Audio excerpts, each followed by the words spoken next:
And it's an absolute pleasure to welcome Sophie Chao.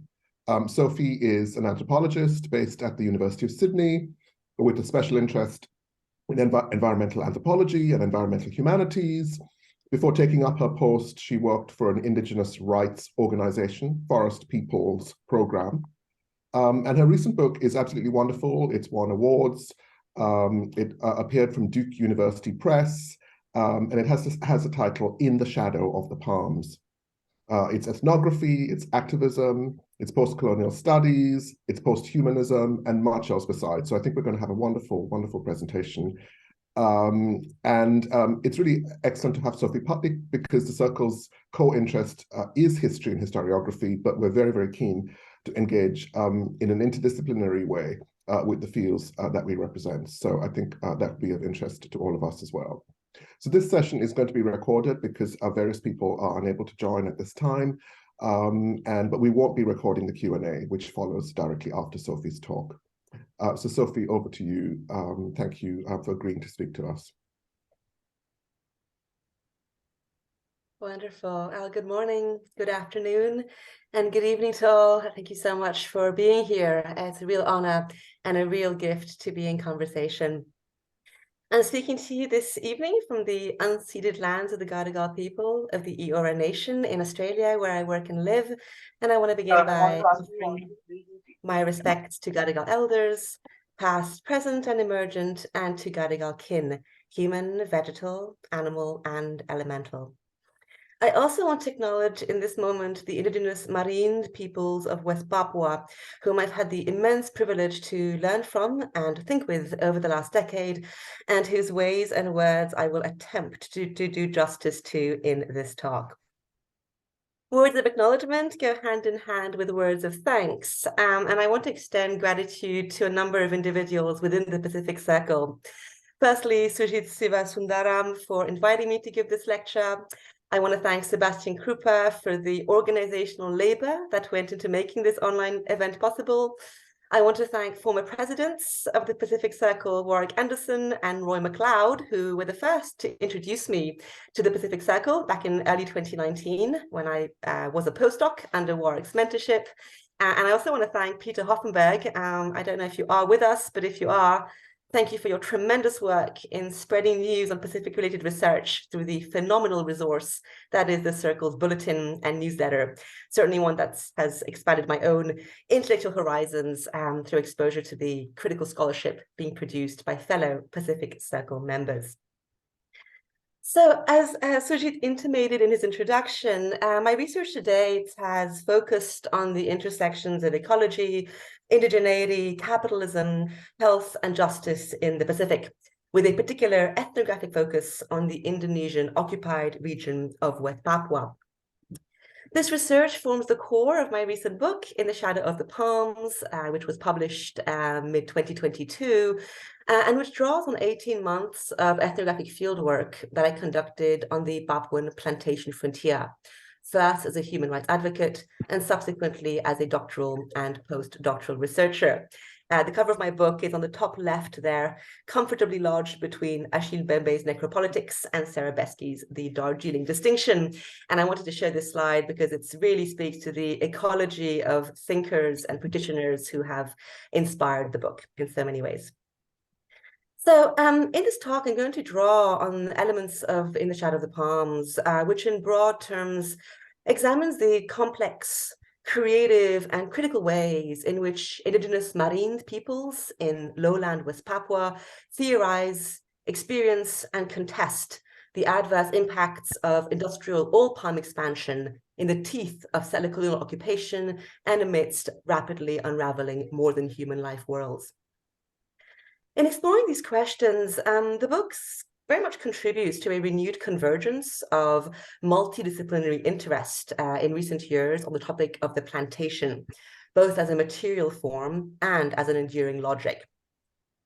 This convergence was spurred in part by STS scholar Donna Haraway's coinage of the term plantationocene to describe the present epoch. And Haraway's articulation, which centers the radical transformation of environments and the systemic exploitation of non-human life forms, has since brought scholars in critical race studies and Indigenous studies to remind us of the deep and deeply theorized connections between the colonial plantation regime historically and the rise of Western modernity and capitalism, as these were rooted in the enslavement and racialization of peoples deemed subhuman and killable before the law. As such, the plantation is increasingly being recognized as a hallmark of an Anthropocene that is profoundly racializing and extractive in nature, and consequently as a fraught but also fertile terrain from which to reckon with multiple intertwined forms of violence. In this talk, I'm going to draw on the book's penultimate chapter to examine how Indigenous Marind peoples in West Papua sense and make sense of the temporal transformations wrought by the conversion of sentient forests into capitalist natures, and their embeddedness within longer and very much living histories of colonial occupation. In particular, I'm going to examine how the torquing of plantation time by Marind themselves comes to constitute an active epistemic resistance to the future-oriented and linear temporality and logic of capitalist modernity. In doing so, I'm hoping to open space for a conversation amongst us and across disciplines about lives lived in the shadow of the palms, as my book's title points to, but also to lives lived in the time of the plantation, as both ecological form and enduring ideology, one whose effects and afterlives continue to ripple across interconnected spaces, scales, and subjects. This, I hope, will also lay the grounds for broader conversations on socio-environmental change in the plantation nexus and across the diverse sites and societies who together compose and animate Pacific pasts, presents, and futures in the making.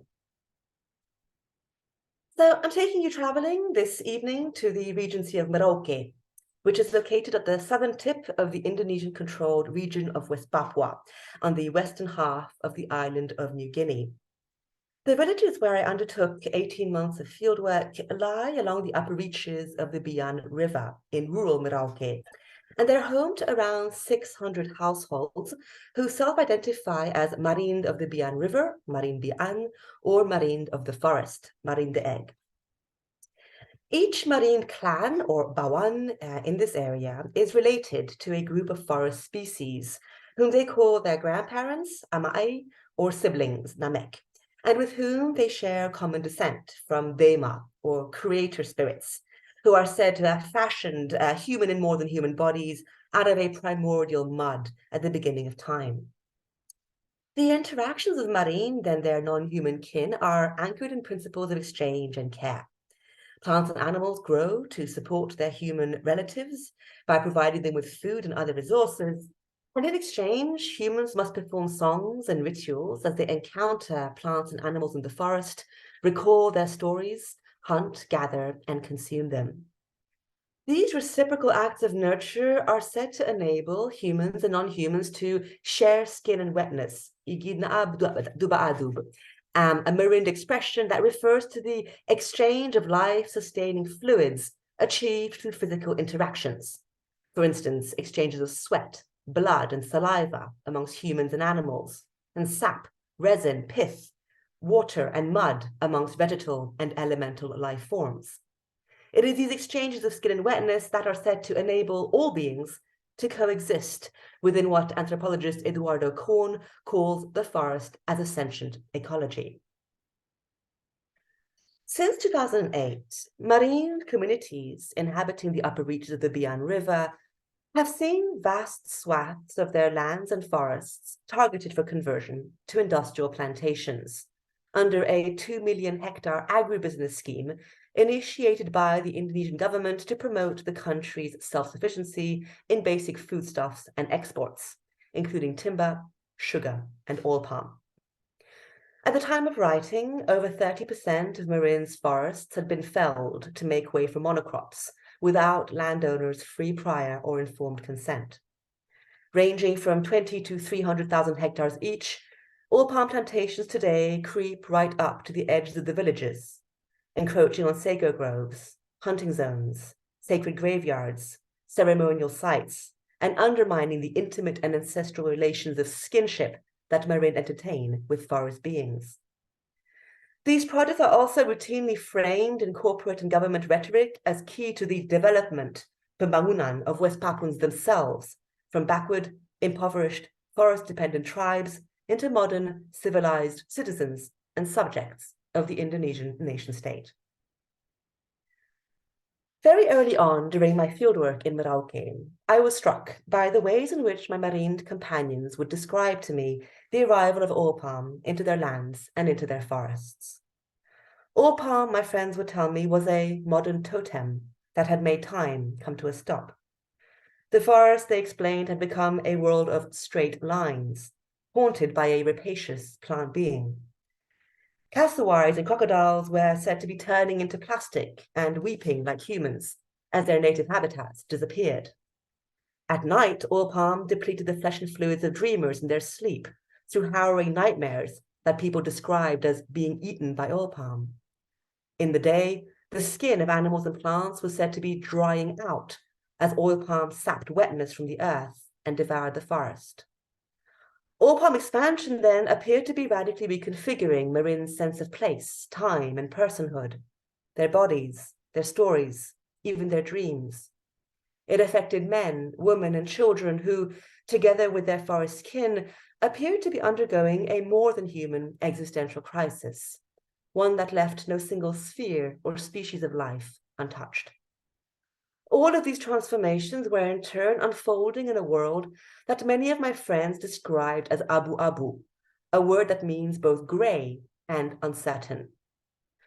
The temporal dimensions of this abu-abu or grey world and crisis, which I will focus on in this paper, was first brought to my attention by three of my companions in the field, Antonius, Gerardus, and Joseph. And it is their words that will guide this foray into the colliding temporalities of the Papuan plantation scape. On December 30th, 2015, I accompanied Antonius, Gerardus, and Joseph to Hasap Nasai Stadium in Merauke City to watch then-President Joko Widodo deliver a speech titled "The Dreams of the Indonesian Nation." A local oil palm company had facilitated my friend's transportation to the event, in the interests, as the company's letter read, of, quote, advancing their education and mental development, end quote, and so that the communities would, quote, not be left behind the times, end quote. When we arrived, the stadium was already packed with throngs of people. More than 1,500 soldiers and policemen had been deployed to supervise the event. Standing on our tiptoes, we could just about glimpse the stage. Upon it, several elementary school students of mixed Papuan and Javanese descent stood on the podium beside President Jokowi, who wore a traditional Marind headdress bestowed upon him by then-regent of Merauke, Romanus Baraka. A large metal cylinder sat at the front of the stage. Brought by Jokowi's delegation, it was referred to in the president's speech and ensuing news coverage as the time capsule, kapsul waktu, or the dream capsule, kapsul mimpi, that contained the hopes, harapan, of the Indonesian nation, Bangsa Indonesia. The capsule had toured 84 Indonesian provinces and 187 cities over the prior 3 months. It had started its journey at kilometer 0 in the westernmost Indonesian city of Sabang and traveled over 24,000 kilometers before reaching Merauke city at the easternmost tip of the archipelago. Here, the capsule would be buried and then unearthed in 2085 to mark the second 70th anniversary of Indonesia's independence. My friends and I listened attentively as President Jokowi read out a press release at the opening of the ceremony. Today, he stated, the nation's dreams are concretized in this time capsule. In it are unified the dreams of all Indonesian citizens from all Indonesian provinces. Papua, Jokowi continued, was the perfect place for the time capsule to rest, as its abundant natural resources would be critical to fulfilling the dreams of the nation. Then Governor of Papua Province, Lukas Nmb, too, shared his hope that, quote, before 2085, all areas across Papua will be connected by roads and highways, end quote. Two students then read out the dreams that had been handwritten by President Jokowi and that would be placed inside the buried capsule. Indonesia, the statement read, would uphold pluralism, culture, religion, and ethics. It would become a global center of education, technology, and civilization. Indonesia would strive to be free of corruption and invest in equal infrastructural development throughout the country. Eventually, it would become the most influential country in the Asia-Pacific region and a barometer for global economic growth. When the ceremony was over, my friends and I retreated to the shade of a mango tree across the road. We squatted at its foot, shrouded by the sweet, pungent smell of rotting fruit and the billowing clouds of dust raised by passing 4x4s and military trucks. Yosef kicked off the shoes that he had purchased for the occasion and massaged his sore feet. Then my friends began to reflect on the events of the day. Giradus muttered, "Time capsule, how strange. I've never heard of that before. It sounds no different to a time bomb. Tick, tick, tick."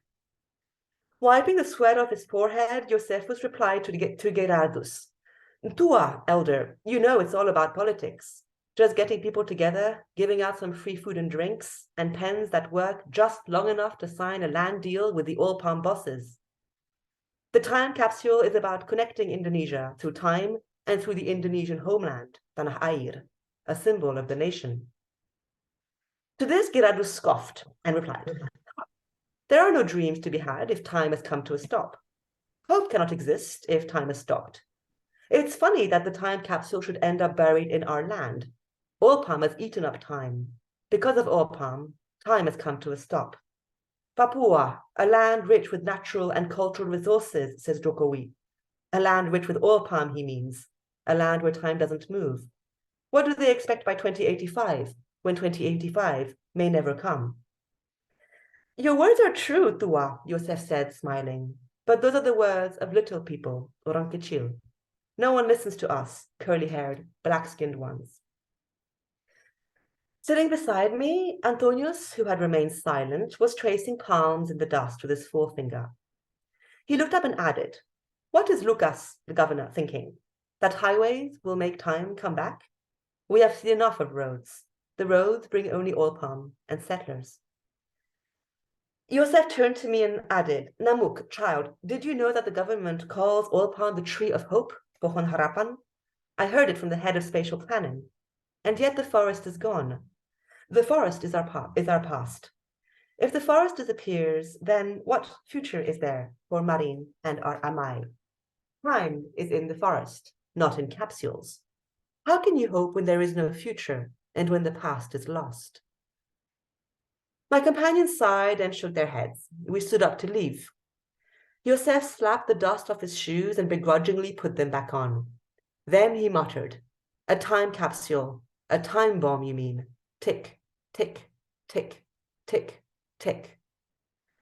Antonius put his hand on my shoulder and said, "This is our history, Namuk, sister, the history of Marind people. First, they came for our birds. Then they came for our customs. Then they came for our land. Now they come for our life, and time has come to a stop." In this paper, I take my companion's conversation as a starting point in examining how the arrival of oil palm reconfigures Marind's sense of historicity. Following Marshall Salins, Chris Ballard, Warwick Anderson, Margaret Jolly, and others, I understand historicity as the modes of temporal being and awareness that inform the production of the historical past by Marind themselves as situated agents of historical action, consciousness, and determination. In particular, I'm going to center my analysis on a statement that was often invoked by my companions in describing their current condition, namely that since oil palm arrived, time has come to a stop. Setelah sawit datang, waktu sudah berhenti.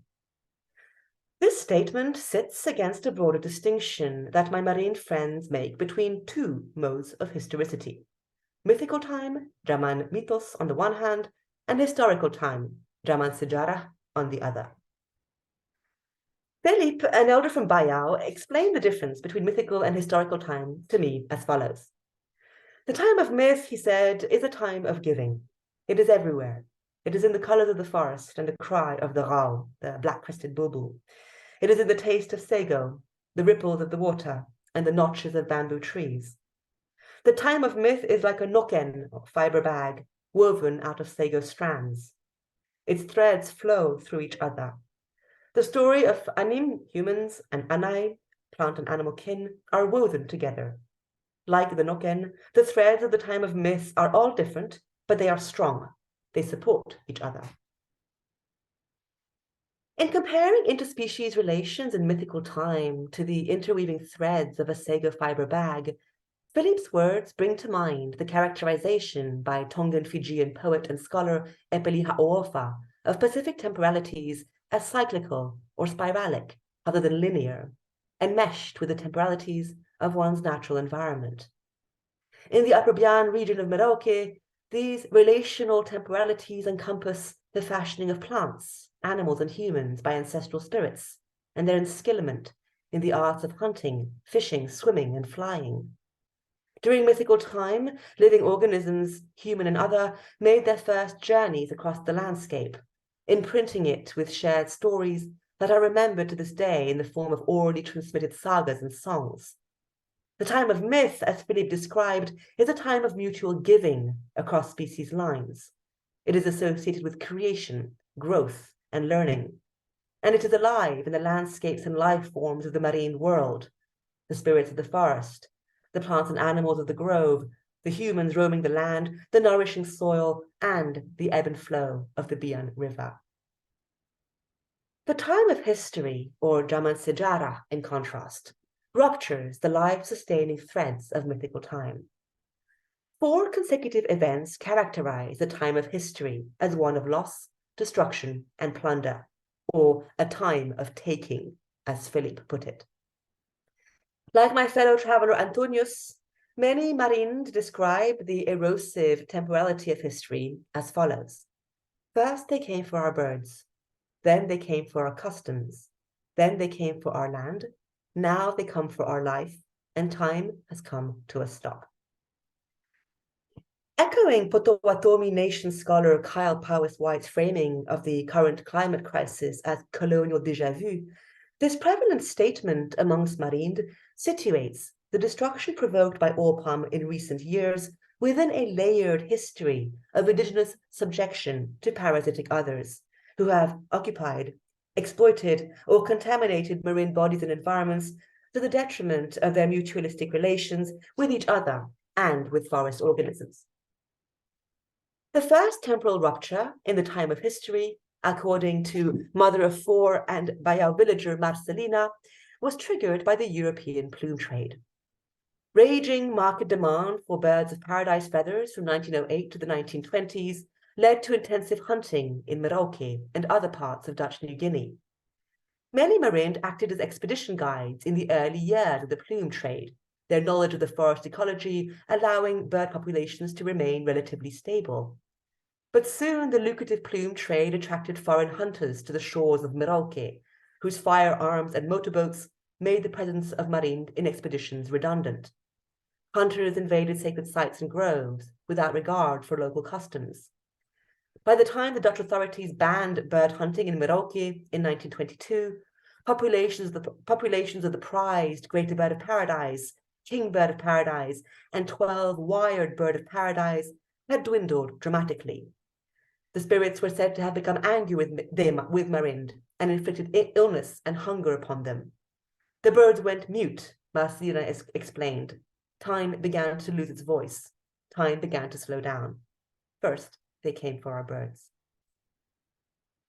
The Dutch occupation of New Guinea constitutes the second disruption in historical time. Foreign rule and missionization led to the abolishment of Marind cultural practices that had once sustained kinship bonds and cross-clan alliances. Sedentarization transformed formerly temporary settlements into larger permanent villages, which often cut across customary land boundaries, giving rise to conflict between clans. Bans on headhunting raids, fertility cults, and great feasts along with the promotion of horticulture, further restricted the movements of Marind across the forests, swamps, and wetlands. The spirits, or Dema, were recast as primitive fetishes to be abandoned in the age of Christianity and civilization. The very survival of the Marind people at this time was threatened by rampant epidemics of influenza and granuloma venereum that depleted over 20% of their population in the early years of Dutch rule. The spirits, Marcelina continued, became mute. The soil trembled from their rising anger. Time was stuck in the mud, unable to move. Then they came for our customs. The colonization of West Papua by Indonesia represents the third rupture in the time of history. The controversial Act of Free Choice of July to August 1969 led to a massive influx of Indonesian officials, settlers, and military forces into the region, who were quick to exploit its natural resources. Legal opacity over the jurisdiction of districts and regencies, together with the absence of customary titles to land and the restricted scope of administrative villages, left vast areas available for allocation by the state to corporations for the development of rice paddies, oil palm plantations, and mining and logging concessions. Migrant populations during this period also increased dramatically as a result of transmigration policies and occupied what little arable land was available for cultivation. During this period, Marcelina continued, the land became broken and dry, and we forgot how to speak Marind. The wrath of our spirits grew stronger. There was so much anger that time itself became blinded by dust. Time became confused. Then they came for our land. For many Marind, the arrival of oil palm in the last decade constitutes the most recent and dramatic disruption in historical time. Central to this disruption is the haunting atemporality of plantation landscapes, which my friends experience firsthand when they travel, or rather trespass, through the plantations now encircling their villages. Many of my companions, for instance, spoke of the regimented homogeneity of monocrops as undermining their ability to orient themselves in both space and in time. In the world of oil palm, as young Marind woman Sally explained, one loses all sense of time because everything looks the same no matter how far or in which direction one walks. It is a truly frightening thing, she continued, to be lost in oil palm, to be lost in time. Many Marind, like my friend Sally, spoke of experiencing nausea, a sense of entrapment, terror, and paralysis when they would roam through the silent sea of palms, taking over their native forests and groves. Children are said to be particularly vulnerable to becoming lost in the referenceless space of the plantation, as are elders afflicted with dementia and men and women who become inadvertently separated from their groups during foraging and fishing expeditions. People described losing track of hours and days passed, miles traveled, and plantation blocks crossed. They remember wandering in a trance-like state, encountering familiar beings through their strange and ghostly afterlives. For instance, the sinewy silhouette of a long-felled gaharu tree, the mellifluous song of a deceased relative, the crushed remains of a snake sibling smeared across the highway, or the rhythmic beating of sago pith by some imagined villagers in a long-disappeared sago grove. As plantations expand across Merauke, a plant being of singular growth and form is beginning to replace the diversely rhythmic and intersecting life cycles that once enlivened Marind's forest life world. In these ecologically impoverished monocrops, bird calls marking the break of dawn, the fall of night, and seasonal transitions have become increasingly rare. The times of fruit maturation, bird and animal migration, and fish and amphibian reproduction, too, seem to have halted indefinitely. As it takes over grove and forest, oil palm severs the shared temporalities of growth and senescence of Marind and their other-than-human kin. It also erases the shared pasts of human and non-human beings that were once embodied and embedded in the landscape. For instance, the sites where they were created by ancestral spirits in time immemorial, the fires inscribed upon the patterned bark of nipa palms, or the sweat of long-deceased hunters still shimmering through the glossy feathers of cassowaries. This obliteration of both space and species thus constitutes a form of anocide, a term developed by British philosopher James Hatley to refer to the murder of time and human generations, and repurposed by Australian anthropologist Deborah Bird Rose to describe the disordering of other than human temporalities of life and death. Once bound like the tight weave of a sago bag, the threads of interweaving more than human lifeways become disjointed as time itself unravels. In obliterating spatially embedded pasts, then, plantation temporalities forestall in many ways the possibility of a meaningful present and also thwart the shared futures of the forest's dwindling communities of life.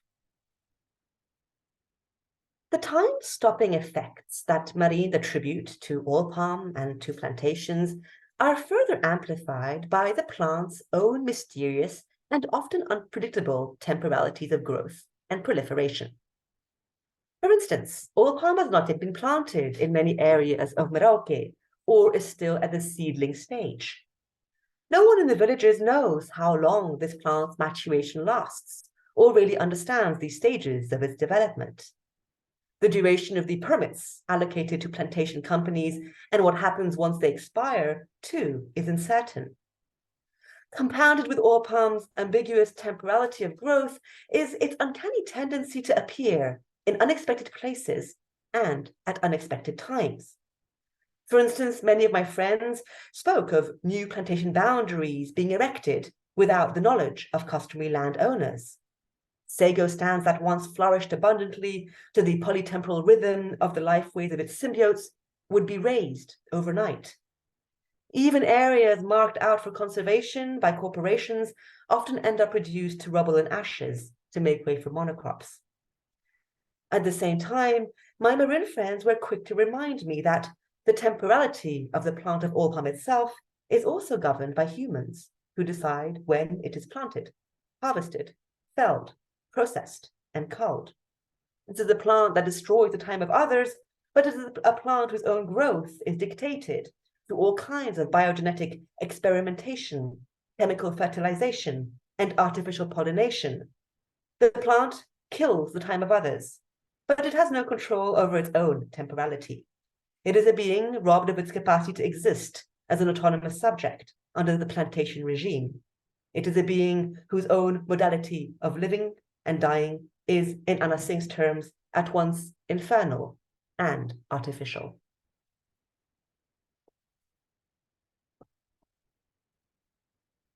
Let us return now to the time capsule ceremony of December 2015.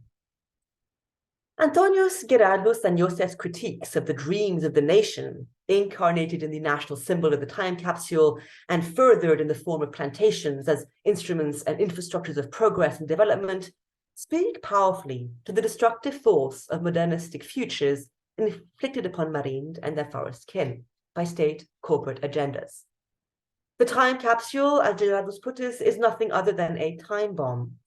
All it promises is more destruction in the now, although always in the name of a better future to come. Like all palm plantations, this capsule is an object, to borrow anthropologist Gaston Gordillo's terms, that is propelled towards the future from a wounded present that conceals the past as rupture. In this regard, the time capsule and the plantation are very much akin to the figure of sacrificial love that anthropologist Elizabeth Povinelli argues, quote, constructs the present as a mode of pastness by perpetually positioning itself against the redemptive horizon of a putatively perfected future. Little people like Marind have little say over what the dreams contained within it encompass or achieve. Everyday life might continue in the villages of the Upper Bian, but the structures of meaning underlying Marind ways of being are under siege.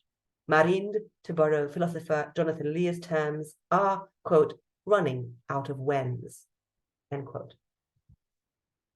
And yet, over the course of the following months, Antonios Gerardos and Josef frequently invoked the time capsule ceremony, not in a mood of despair, grief or anger, as they had done at the foot of the mango tree, but rather in a mood of jest, irony, and scorn. For instance, my friends often laughed at the fact that their metal box containing dreams for the future had been buried in a place where time had come to a stop. They found it ironic that a tree of hope had been planted in a land without future. My friends predicted that the expensive highways that the governor of Papua envisaged for the region would quickly become clogged with mud. Eventually, no one would use them. The capsule would never be unearthed because, as Antonius affirmed, the year 2085 would simply never come. Gerardus, meanwhile, often reveled in playing with the double meaning of the expression sawit makan waktu, which means both oil palm eats or destroys time and oil palm is a waste of time. This pun, to my friends and many others, communicated the delusions of grandeur that characterize plantation projects and their futilitarian dreams of progress. Once an object of frustration, the time capsule and everything it represented for my friends gradually transformed into an object of mockery, as it did for many other Marind whom I spoke to, and who, like Antonius, affirmed that the future was simply not conceivable because time itself had ceased to exist. This important discursive shift, I think, points to the twofold meaning of the expression time has come to a stop. On the one hand, the statement positions Marind as victims deprived of self-determined pasts, presents, and futures by developmentalist agendas that are engineered and imposed by state, corporate, capitalist assemblages. But the statement also represents more than just an expression of resignation on the part of Marind to the dictates of capitalist modernity. Rather, the disavowal of the existence and passage of time itself might perhaps be approached as a form of temporal resistance, through which Marind repudiate the progressivist futures conjured by dream capsules and modern totems. In other words, Marind give up on the future to avoid giving in to the particular kinds of futures inflicted upon them by the state and its corporate military allies. In this covertly self-empowering stance lies the possibility of emancipation from the dystopic temporal regimes of capitalism, regimes whose only certain promise, as my friend Joseph put it, is that of time bombs, tick, tick, ticking away. To refuse, as anthropologist Carol McGranahan notes, is not just to say no. Refusing the passage of time can also mean refusing to find meaning in the present from the vantage point of an imagined future. This future-oriented drive is in many ways characteristic of capitalist modernity, a progress-driven disposition spurred by a temporal logic wherein the future acquires a presumed superiority over the past. And yet, of course, paradoxically, modernization projects like oil palm plantations are also defined by their myopic temporal horizons. Based on short-term calculations of cost and gain, these projects disregard the enduring impacts of large-scale ecological transformations. They marginalize the temporalities of more than human organisms, and they jeopardize the longue durée of planetary survival. In this light, Marind's affirmation that time has stopped can be read as a rebuff of the pathological contradictions of modernity, as an eternally deceptive hype of exaggerated yet self-obliterating futures, or what STS scholar Maria Puig de la Bellacasa calls a restless futurosophy, one that entails being perpetually ahead of oneself without the possibility of ever achieving true gratification. By refusing the passage of time, Marind are in some ways refusing to situate their pasts and presents in relation to the anticipatory horizons of expectation that historian Reinhard Koselleck considers central to the production of historical time itself. By choosing to remain stuck in history, to torque historian Francis Fukuyama's terms, Marind are here engaging in a form of creative sabotage of time itself. They actively embrace, rather than oppose, the denial of coevalness that positions them outside of and prior to the dynamics of settler time.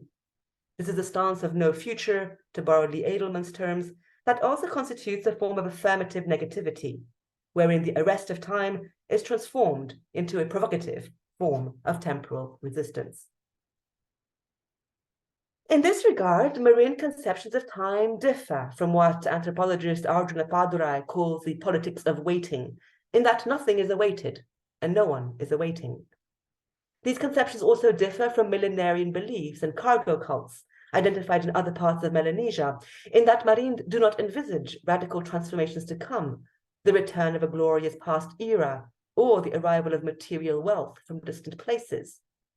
Rather, Marind practice what Kathleen Millar terms a politics of detachment, wherein repudiating the toxic temporalities of modernity is what allows one to continue to live in and despite precarious presence. Much as the philosopher Walter Benjamin describes revolutions as a cessation of happening that challenges the fixity of the past and transforms the present and future of the oppressed, so too the arrest of time in Merauke is nothing less than a political move, or an assertion of temporal sovereignty, to borrow historian Mark Rifkin's terms. It embodies a disavowal of futures thrust time and time again upon indigenous Papuan peoples by colonial capitalist systems, a future, in my friend Girardos's words, of highways and oil palms, of plastic flowers and of plastic beings. This was powerfully conveyed to me by Marina and Petrus Balagaise from Mira village portrayed here, who once told me, to own the forests and rivers is our right. To fight for our land and against oil palm is our right. To refuse hope and the future is also our right. Allow me now to close with some very brief concluding reflections. Marind's rebuff of the future invites us to reflect on the ambivalent significance of hope as an inherently future-oriented disposition, and in an age of climate change and planetary unravelings. Hope can be an enabling drive in the making and imagining of desired to-comes. It can set things into motion and keep them in a perpetual state of change within the scope of what is possible. As a way of being and knowing, hope calls for curiosity and creative imagination and rethinking our position within and engagements with the polytemporal worlds that we inhabit. But not everyone is hopeful about hope. Becoming caught up in hope can also preempt the kinds of mobilization needed to fulfill hope's objectives. It can roil social action in the present and obscure the fraught compromises that the pursuit of freedoms and justice often entails. Hope, in other words, can also be toxic and pharmacogenic. The capacity to hope in itself is always unevenly distributed across the wealthy and the poor, the colonized and colonizer, or what Lebanese-Australian anthropologist Ghassan Haj calls the differential of hope. Suspending hope, in contrast, may enable us to take seriously the possibility of a future in anterior terms, the future as something we may have already lost, in Sarah Ahmed's words, or the future as something that will have been, in anthropologist Amira Matemeyer's words. The transforming terrains of the marine life world that I've explored in this paper, I believe, call for greater attention to the meaning and form of hope in the context of more than human detemporalizations provoked by capitalist incursions and attendant forms of deterritorialization. Such an approach would investigate the ambiguous force of hope as an affective and ethical disposition, one that can alternately haunt or heal those upon whom it is imposed. It would recognize the possibilities that not having a future might hold in an increasingly murky world for humans and others. Amidst attritive histories of ontological occupation and multispecies violence, attending to the dynamics of detemporalization can reveal how disempowered communities creatively harness hopelessness to reclaim the very terms of their existence. On my last day in the field in June 2019, I sat under the old mango tree in Halayam village with Elena, a now deceased woman in her 60s, under whose mentorship I had learned the art of weaving sago bags. Bodies had begun to sag in the settling torpor of the midday sun. A patchwork of pale yellow leaves and plastic chewing gum wrappers were spread around the gnarled buttress roots of the mango tree, candy and chlorophyll, each host to its own congregation of festive flies. Elena ground her arthritic frame down and carefully rolled herself a clove cigarette.